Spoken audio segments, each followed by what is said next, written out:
Withdrawing money from your ING account is a straightforward process. Follow these steps to ensure you can access your funds easily. Step 1. Log into your ING account.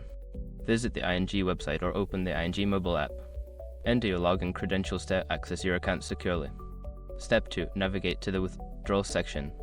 Once logged in, look for the withdrawals or transfer option in the main menu. Click on it to proceed to the withdrawal options. Step 3. Select the amount to withdraw. Before filing a refund or dispute, use the sroc.com link in the description to open the refund dispute deadline calculator and confirm your deadline. Step 4. Choose your withdrawal method. Select how you would like to receive your funds. Options may include transferring to another bank account, withdrawing at an ATM, or requesting a check. Step 5. Confirm your withdrawal. Review the details of your withdrawal, including the amount and method.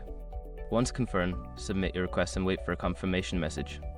By following these steps, you can easily withdraw money from your ING account.